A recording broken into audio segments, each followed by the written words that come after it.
Bernard Boutboul, bonjour. Bonjour. Vous êtes le directeur général du Gira Conseil.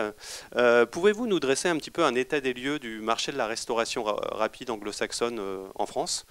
Quels sont les acteurs présents? Est-ce qu'il y a la possibilité de voir arriver de nouveaux entrants? Alors la restauration rapide anglo-saxonne en France, elle est relativement facile à expliquer dans la mesure où il y a un leader et un challenger qui est très loin derrière. Le leader s'appelle McDonald's. Il est là depuis 1979, a emboîté le pas très peu de temps après Quick et Burger King. Burger King a lâché en 1997 et aujourd'hui il ne reste plus que Quick qui a 3 fois à 4 fois moins d'unités que McDonald's sur le territoire. Alors on a Kentucky Fried Chicken qui est là avec une grosse centaine d'établissements. On a Subway qui est arrivé, qui a une vitesse très importante et qui a passé la barre des 100 boutiques et qui a de grosses ambitions. Mais grosso modo, sur le secteur anglo-saxon, McDonald's 1300 et quelques points de vente, Quick 300 et quelques, et ensuite on a 2 opérateurs qui poussent à une grosse centaine d'unités. Voilà qu'est-ce qu'on peut dire aujourd'hui sur la structure du marché. En revanche, c'est un marché qui est en train de bouger très fortement à l'initiative du leader. Leader qui aujourd'hui a quasiment carte blanche sur l'innovation sur le territoire français. Il a changé son logo, il tente un salad bar, il introduit de la viennoiserie, il a créé son McCafé, il a fait des bornes de précommande, il confortabilise ses intérieurs, il accélère son mode de distribution, il teste la commande sur internet à venir chercher à une heure précise dans un McDonald's. Bref, on a affaire à un leader qui innove pas sur un axe mais qui innove en simultané sur énormément de paramètres, avec bien entendu l'autorisation de la maison mère américaine, je suppose, et à côté de lui on a un challenger qui est un peu tétanisé, qui ne sait pas trop comment répliquer.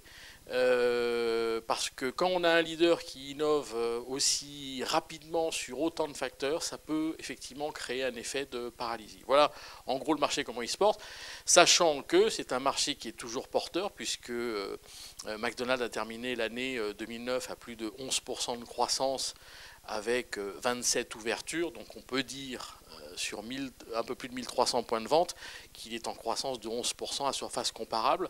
Donc le marché est porteur, son chiffre d'affaires moyen par unité grimpe, c'est un marché qui va bien.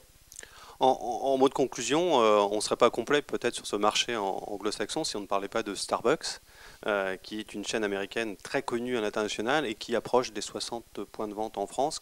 Qu'est-ce que vous inspire ce modèle de développement dans l'Hexagone?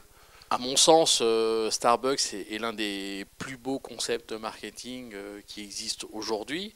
La difficulté qu'ils ont en France, c'est la difficulté qu'a eu McDonald's et bien d'autres chaînes américaines, c'est la possibilité, l'intention ou l'autorisation de pouvoir franciser leur concept.